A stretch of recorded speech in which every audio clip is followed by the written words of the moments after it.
கூறுங்கள் கூறுங்கள் சாய்பா. அனைத்து திரை சிலைகளையும் மூடு. எனது அறைக்குள் வெளிச்சமே வரக்கூடாது. நான் உறங்க போகிறேன். எதையாவது செய்.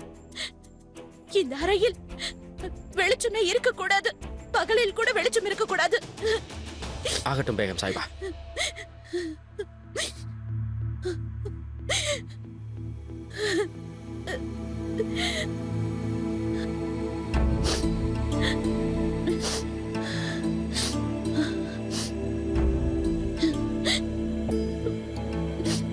ஹோஷியார், முக்கிய பேகமாக நீ யாரை கருதுகிறாய்? தாங்கள் தான் பேகம் சாய்பா. பிறகு வேறு யாராக இருக்க முடியும்? பிறகு ஏன் என் ஜலாலுக்கு அந்த ஜோதா முக்கியமானவளாக தெரிகிறாள்? எனது ஜலாலை வசப்படுத்தும் அளவிற்கு அந்த ஜோதாவிடம் அப்படி என்னதான் இருக்கிறது? ஜலால் எதற்காக அவளிடம் மயங்கி கிடக்கிறார்? அவர் என்ன நினைக்கிறார்? ஜோதா எப்பொழுதும் தவறே செய்ய மாட்டாள் என்று, அவள் எதை செய்தாலும் சரியாகவே செய்வாள் என்று. அந்த ஜோதாவின் உண்மையான சுயரூபம் எப்பொழுது ஜலாலுக்கு தெரிய போகிறது? ஜோதா என் வாழ்க்கையில் மட்டுமல்ல, ஜலாலுடைய வாழ்க்கையில், அனைவரது வாழ்க்கையிலும் விளையாடுகிறாள். அந்த ஹுதாவிற்கு தான் தெரியும் அவர் மனதில் என்ன இருக்கிறது என்று. ஜலாலின் மனதை என்னால் புரிந்து கொள்ள முடியவில்லை. அவரது எண்ணம் என்னவென்று எனக்கு புரியவில்லை. அவர் இப்பொழுது ஜோதாவை முழுமையாக நம்ப ஆரம்பித்து விட்டார். அவருக்கு தெரியாதா?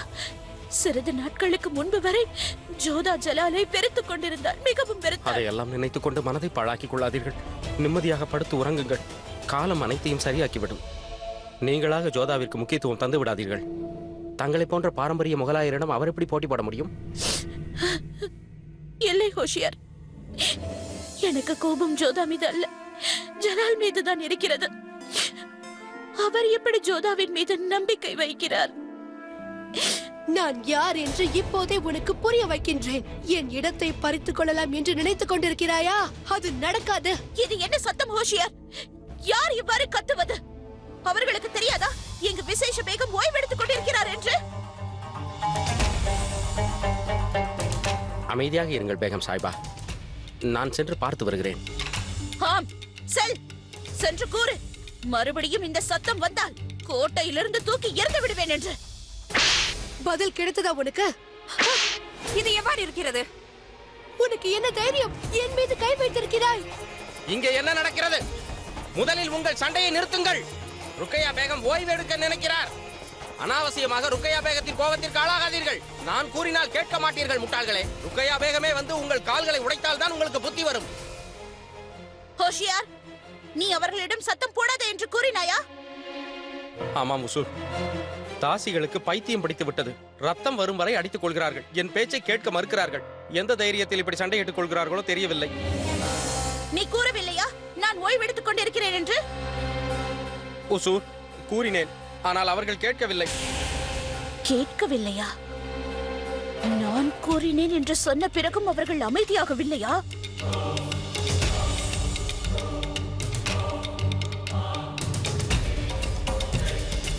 போதும், நிறுத்துங்கள். சொல்வதை கேளுங்கள், நிறுத்துங்கள். இங்கு என்ன நடந்து கொண்டிருக்கிறது? இது எனது அந்தப்புறம், சண்டை போடும் மைதானம் அல்ல. இடையூறுக்கு மன்னியுங்கள் ஹொசூர், தவறு என்னுடையதல்ல. இந்த சண்டைக்கு காரணம் இந்த ஆசிஷா தான். எங்கிருந்து வந்தாள் என்று தெரியவே இல்லை. எனக்கும் மசருக்கும் சிறு வயதிலேயே திருமணம் நிச்சயிக்கப்பட்டு விட்டது. ஆனால் இவள் அவரை நிக்கா செய்து கொள்ள நினைக்கிறாள். காதல் என்றுமே வற்புறுத்தலில் வருவதில்லை. நானும் மசரும் ஒருவருக்கொருவர் மனதார காதலிக்கிறோம். ஆனால் எங்களுடைய திருமணம் சிறு வயதிலேயே நிச்சயிக்கப்பட்டு விட்டது. இன்னொருவர் இடையில் எவ்வாறு வர முடியும்? இவளுக்கு அவர் செல்வத்தின் மீதுதான் ஆசை.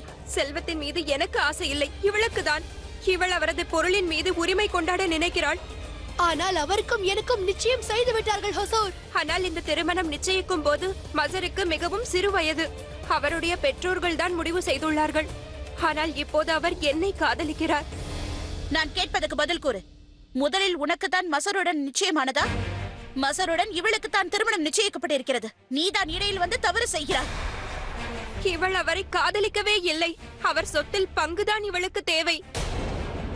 ஒவ்வொரு பெண்ணுக்கும் தன் கணவர் சம்பாதிக்கும் பொருளில் உரிமை இருக்கிறது ஹொசூர். இதில் தவறு என்ன இருக்கிறது?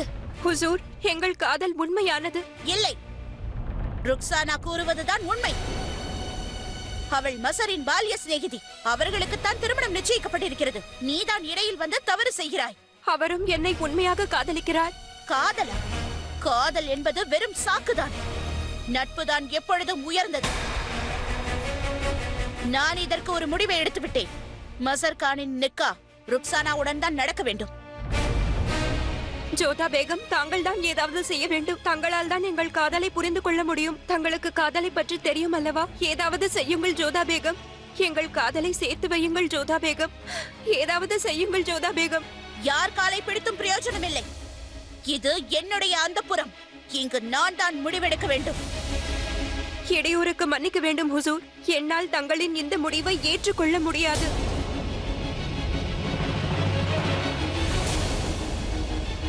உங்களுக்கு உரிமை அந்த புறத்தில் மட்டும்தான் உள்ளது, மசர் மீது அல்ல. நீங்கள் நினைப்பது போல் அவரை இவளோடு இணைத்து வைக்க முடியாது.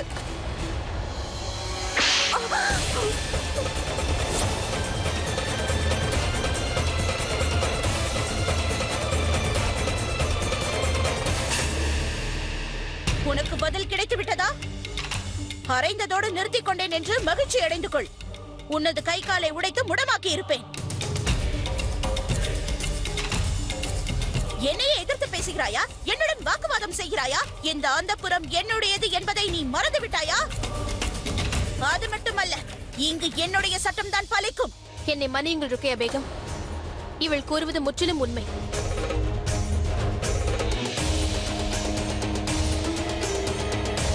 மர்சருக்கு அந்தப்புற சட்டத்தை வற்புறுத்த முடியாது. அந்த முடிவை உங்களால் எடுக்க முடியாது. மர்சர் யாரை திருமணம் செய்ய வேண்டும் என்று சுயமாக அவரை முடிவெடுக்க வேண்டும். போதும். நீ வாயை மூடிக்கொண்டிருந்தால் தான் உனக்கு நல்லது. எனக்கு உனது அறிவுரையும் தேவையில்லை, உனது ஆலோசனையும் தேவையில்லை. ஒப்புக்கொள்கிறேன். ஆனால் விஷயம் நியாயத்தை பற்றியது. உங்களை எதிர்த்து பேசி தரம் தாழ்த்துவதற்காக நான் இவ்வாறு பேசவில்லை. நான் கூற வருவது அசீசா கூறுவதை ஒரு முறை கேளுங்கள். அசீசாவும் மர்சரும் ஒருவரை ஒருவர் காதலிக்கிறார்கள், திருமணம் செய்ய நினைக்கிறார்கள். அதற்கு உரிமை உண்டு. அவரை நாம் திருமணம் செய்ய வேண்டாம் என்று தடுப்பது நியாயமில்லை ருக்கையா பேகம். ஆனால் இதுதான் தர்மம். மசரின் நிக்கா ருக்சானாவோடு நிச்சயமாகிவிட்டது. அவள் அவனது பால்ய சிநேகிதி. ஆமாம், ஆனால் அப்பொழுது மசருக்கு மிகவும் சிறு வயது. அந்த வயதில் நல்லது கெட்டதை அவரால் புரிந்து கொள்ள முடியாது. அதோடு புதிய சட்டத்தின்படி அவ்வாறான விவாகங்கள் செல்லாது. அதைவிட முக்கியம், மசர் அசீசாவை காதலிக்கின்றார், திருமணம் செய்ய ஆசைப்படுகிறார். அதற்கு உரிமை இருக்கிறது. இந்த காதல் என்பதெல்லாம் வெறும் பொய்தான், வெறும் பைத்தியக்காரத்தனமானது. நட்புதான் மிகவும் உயர்ந்தது. அதோடு இந்த உறவு ஏற்கனவே முடிவாகிவிட்டது. மசரின் நிக்கா ருக்சானாவுடன் தான் நடக்கும். அவர் அசீசாவை மறந்துவிட வேண்டியதுதான். பிறகு இது இந்த விசேஷ பேகத்தின் கட்டளை.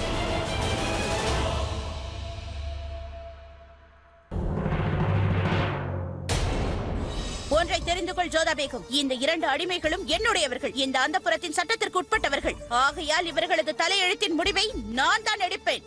நான் ஒப்புக்கொள்கிறேன் ருக்கையா பேகம். இவர்கள் இருவரும் உங்கள் அந்தப்புறத்தை சார்ந்தவர்கள், ஆனால் மசர் அல்ல. மசர் ஒரு ஆண் என்பதால் அவர் அந்தப்புறத்தை சார்ந்தவர் அல்ல. அதனால் இங்கிருக்கும் அந்தப்புற சட்டத்திட்டங்கள் அவருக்கு பொருந்தாது. அவர் இந்த நாட்டின் சாதாரண பிரஜை. அதனால் இந்த முடிவை ஷெஹன்ஷா மட்டுமே எடுப்பார்.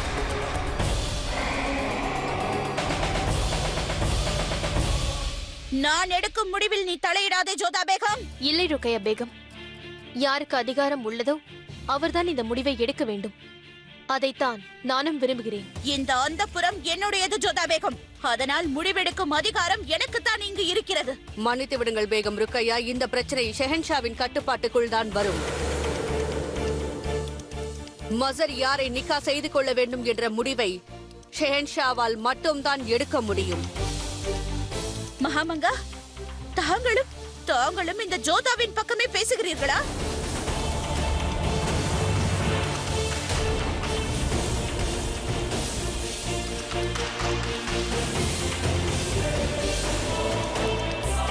ருக்கையா பேகம் மிகவும் தவறு செய்து விட்டார். ஆமாம், ஷென்ஷா அவர்களுக்கு விசேஷ ராணி என்ற பதவியை வழங்கி இருக்கலாம். ஆனாலும் அவர் செய்தது நல்லதல்ல. யார் மீதோ உள்ள கோபத்தை அந்த அடிமையின் மீது செலுத்த பார்க்கிறார். ஆமாம், தாசி. மற்ற பேகங்களையும் தாசி போல் தான் நடத்துகிறாள்.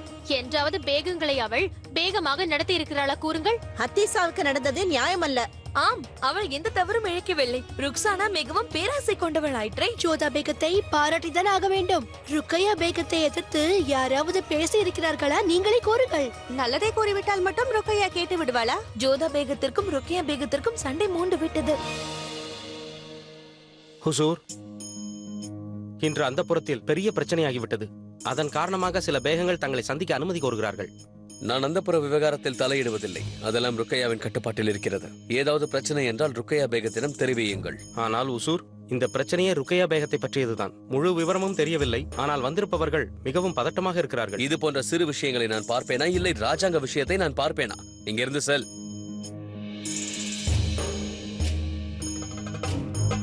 ஷெகன்ஷா அவர்களுக்கு வெற்றி உண்டாகட்டும். ஜோதா பேகம் அவர்கள் வந்து கொண்டிருக்கிறார்கள். சென்று உடனே அவர்களை வர சொல். ஆகட்டும் உசூர். ஏதோ கூற வந்தீர்களே ஷெகன்ஷா. நான் தங்களோட பிறகு பேசுகிறேன். இதை எடுத்துச் செல்லுங்கள்.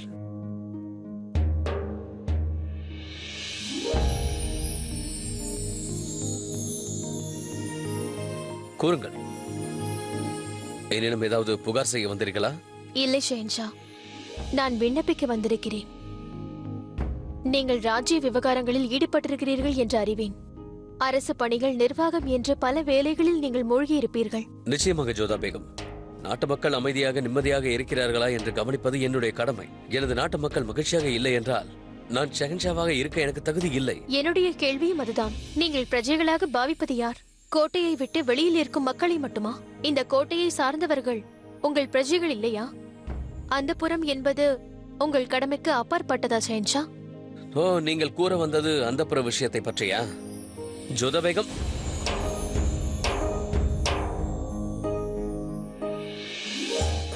ஜோதா பேகம், நான் அந்தப்புறத்து விவகாரத்தில் தலையிடுவதில்லை. அதில் சம்பந்தப்பட்ட எந்த ஒரு விஷயத்தையும் ருக்கையா பேகத்திடம் நான் ஒப்படைத்து விட்டேன். நீங்கள் ஷென்ஷா ஆவீர்கள். நீங்கள் சாதாரணமாக நினைக்கும் எந்த ஒரு விஷயமும் ஒரு தாசியின் வாழ்வா சாவா என்பதை குறிக்கும் விஷயம் ஷென்ஷா. இங்கே பாருங்கள் ஜோதா பேகம், ருக்கையா எடுக்கும் ஒவ்வொரு முடிவிலும் சிறு வயதிலிருந்து எனக்கு நம்பிக்கை இருக்கிறது. அதனால் தான் அந்த பொறுப்பை அவளுக்கு ஒப்படைத்தேன். நான் யாருடைய முடிவையும் எதிர்க்கவில்லை ஷென்ஷா. ருக்கையா பேகமும் அதற்கு தகுதியானவர் என்பதை ஒப்புக்கொள்கிறேன். அதோடு யார் இடையிலும் வருவதற்கு எனக்கு விருப்பமில்லை. ஆனால் இந்த விஷயம் ருக்கையா பேகமை பற்றியதல்ல, நியாயத்தை பற்றியது. நடக்கும் விஷயம் நியாயத்தின்படியும் தர்மத்தின்படியும் நடக்கவில்லை. உரிமை காதலை விட பெரியது என்று ருக்கையா பேகம் கூறுகிறார். அதோடு என் கண் எதிரே நடக்கும் அநியாயங்களை பார்த்து கொண்டு அமைதியாக இருக்கும் பழக்கம் எனக்கு இல்லை. அதை என்னால் ஏற்றுக்கொள்ள முடியாது. ஷெஹன்ஷா, இங்கே விஷயம் இருவரது வாழ்க்கை சம்பந்தப்பட்டது. அவர்கள் உரிமை மற்றும் உணர்வு சம்பந்தப்பட்டது. அது எந்த தாசியாக கூட இருக்கலாம். அதனால் என்ன? அவர்களும் உங்கள் பிரஜைகளில் ஒரு பாகம். அவர்களுக்கும் நியாயம் செய்ய வேண்டியது உங்கள் கடமை ஷென்ஷா. ஒப்புக்கொள்கிறேன். இந்த சிறு விஷயத்தில் உங்களை ஈடுபடுத்துவது அவ்வளவு நல்லதல்ல. இருப்பினும் இது ஒரு வகையில் முக்கியமான விஷயம்தான். ஒரு முறை அவர்கள் கூறுவதை கேளுங்கள். அந்த பிரஜைகள் உங்களை மிகவும் நேசிக்கிறார்கள். உங்கள் நலனை பற்றி மட்டுமே யோசிக்கிறார்கள். அவர்கள் பிரச்சனையை கேட்பதால் யாருடைய அதிகாரத்திலும் நீங்கள் தலையிடுவதாக இருக்காது. உங்கள் கடமையை நிறைவேற்றியதாக இருக்கும். நான் கேட்க வந்தது இந்த விண்ணப்பம்தான். ஒரு நியாயமான ஷெஹன்ஷாவிடம் விடை கொடுங்கள். வருகிறேன்.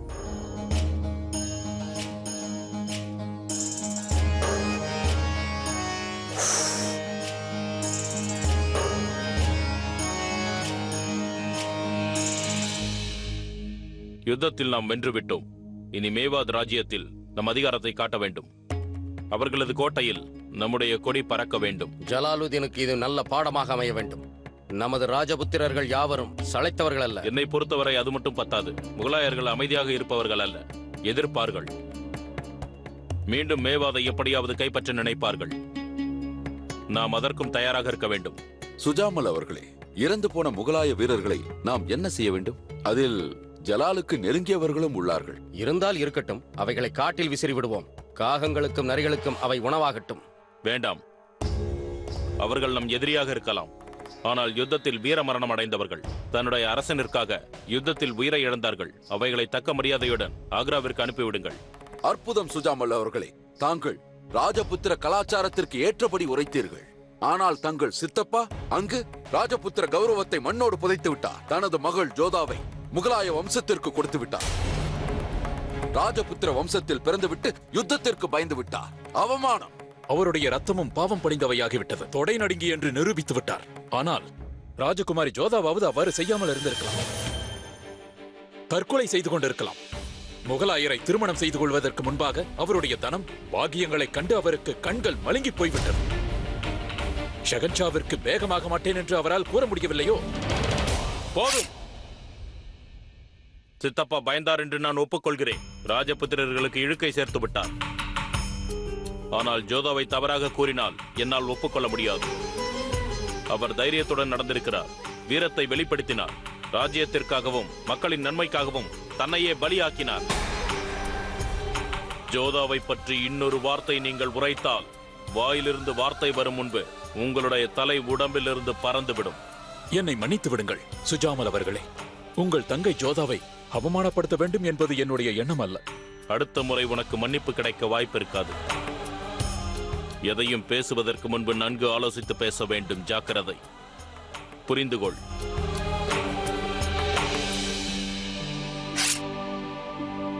முகலாய வீரர்களின் சவங்களை ஆக்ராவிற்கு அனுப்பி வையுங்கள். ஆகட்டும்.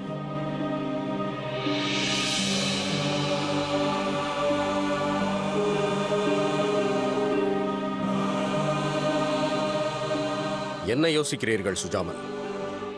ஒன்றுமில்லை. நாம் நடத்திய யுத்தத்தில் வெற்றி அடைந்து விட்டோம். ஆனால் நான் முன்பு கூறியவாறு உடனே ஆக்ராவிற்கு புறப்பட வேண்டும். ஆனால் சுஜாமல் அவர்களே, நிறுத்துங்கள். இனி என்னால் பொறுக்க முடியாது. நமது மக்களுக்காக என் கடமையை நிறைவேற்றி விட்டேன். இனி ஒரு அண்ணனாக என் தங்கைக்கு கடமையை நிறைவேற்ற வேண்டும். என்ன ஆயிற்று? ஏன் இங்கு இவ்வாறு இருட்டாக இருக்கிறது? பேகம் சாஹிபா உறங்குகிறார். தூங்க வேண்டிய நேரம் அல்ல, விழிக்க வேண்டிய நேரம். மெதுவாக மெதுவாக. அவரது தூக்கத்தை எவரேனும் கலைத்து விட்டால் அவர் தலையை வாங்கி விடுவேன் என்றார். அப்படியா? ருக்கையா பேகம் தலையை எவ்வாறு வெட்டுகிறார் என்று நானும் பார்க்கிறேன்.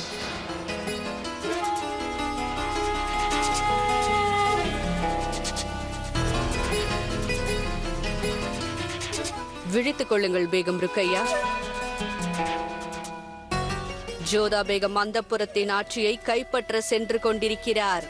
அந்த ஜோதா பேகத்திடம் அவ்வளவு தைரியம் எங்கிருக்கிறது? சில நாட்களுக்கு முன்புதானே அவள் அதை வேண்டாம் என்றாள். அந்தப்புரத்தை ஆட்சி செய்யும் ஆசை அவளுக்கு இல்லை. ஒருவேளை அந்தப்புறமே அவரை கேட்டுக்கொண்டால்? நேரம் மணலை போல கையிலிருந்து நழுவிக் கொண்டிருக்கிறது ருக்கையா பேகம். இந்த அந்தப்புரத்தில் எனது ஆட்சிதான் செல்லுபடியாகும் மகாமங்கா. நான் ஒரு விசேஷ ராணி என்பதை நீங்கள் மறந்து விட்டீர்களா? பதவிகள் மாறுவதற்கு நேரம் பிடிக்காது என்பதை நான் தெரிவித்துக் கொள்கிறேன்.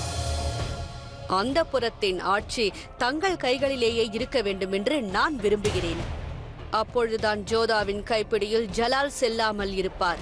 ஆனால் மன்னியுங்கள் பேகம் ருக்கையா, நேரம் தங்களுக்கு சாதகமாக இல்லை ருக்கையா. ஒரு காலம் இருந்தது, அந்தப்புறம் நீங்கள் கூறியது போல் ஆடியது. ஆனால் இப்போது அனைத்தும் மாறிவிட்டது. உங்கள் விருப்பப்படி இங்கு ஒன்று கூட நடக்கவில்லை. நேரமும் சரி, பேகம் ஜோதாவோ அல்லது இங்கு இருக்கும் அடிமைகளோ. என்னை குழப்பாமல் கூற வந்ததை தெளிவாக கூறுங்கள். வெளியில் கலவரமே நடக்கிறது. அப்படியா? ஆனால் எனக்கு அமைதியாக தென்படுகிறதே. புயலுக்கு முன்னிருக்கும் அமைதி இது. அனைத்து பேகங்களும் கன்னியரும் அடிமைகளும் அனைவரும் ஒன்றாகிவிட்டார்கள். உங்களை எதிர்க்க அனைவரும் ஒன்றாகிவிட்டார்கள். உங்களுக்கு எதிராக புரட்சி நடந்து கொண்டிருக்கிறது ருக்கையா. என்ன? இந்த தைரியம் அவர்களுக்கு எங்கிருந்து வந்தது? பேகம் ஜோதாவால் தான். அந்தப்புரத்தின் பொறுப்புகளை இன்னொருவர் கைக்கு வழங்க வேண்டும் என்று யோசிக்கிறார்கள். அனைவரும் ஷெஹன்ஷாவிடம் செல்கிறார்கள் உங்களுக்கு எதிராக புகார் செய்வதற்கு. அந்தப்புற பொறுப்புகளை நீங்கள் சரியாக கவனிக்கவில்லையாம். என்னை விட இந்த அந்தப்புரத்தை ஆட்சி செய்வதற்கு யாரிடம் அதிக பலம் இருக்கிறது மகாமங்கா? தாங்கள் ஜோதா பேகத்தை பற்றி சொல்கிறீர்களா? அவளை பற்றி எனக்கு கவலை இல்லை. அவள் தாராளமாக ஜலாலிடம் செல்லட்டும். ஆனால் இந்த அந்தப்புரம் இந்த அந்தப்புறம் எனது கட்டுப்பாட்டில் தான் இருக்கும். ஒருவேளை ஜலால் அவருடைய பேச்சை கேட்டுவிட்டால் உங்களுக்கு எதிராக புகார் செய்ய சென்று கொண்டிருக்கிறார்கள். அவர்களுடன் பக்கபலமாக நிற்பது பேகம் ஜோதா. ஜோதா பேகம் ஒரு மாயக்காரி என்று நான் தங்களுக்கு கூற வேண்டிய அவசியம் இல்லை. ஜலாலை பேசியே மயக்கி விடுவாள். அவள் ஜலாலிடம் செல்லட்டும். ஜலால் அதற்கு என்ன கூறுகிறார் என்பதை நானும் தெரிந்து கொள்கிறேன். பாருங்கள் மகாமங்கா, ஜோதா பேகம் எவ்வாறு சென்றாளோ அவ்வண்ணமே அவள் மீண்டும் திரும்பி வந்து விடுவாள். இடையூறுக்கு மன்னியுங்கள் ஷாய்பா. இந்த செய்தி மிகவும் முக்கியமானதாகும். விரைவாக கூறு ஹோஷியார். அந்த புற பெண்கள் அனைவரையும் ஷெகன்ஷா அழைத்திருக்கிறாராம். ஏதோ கூற வேண்டுமாம். சரி,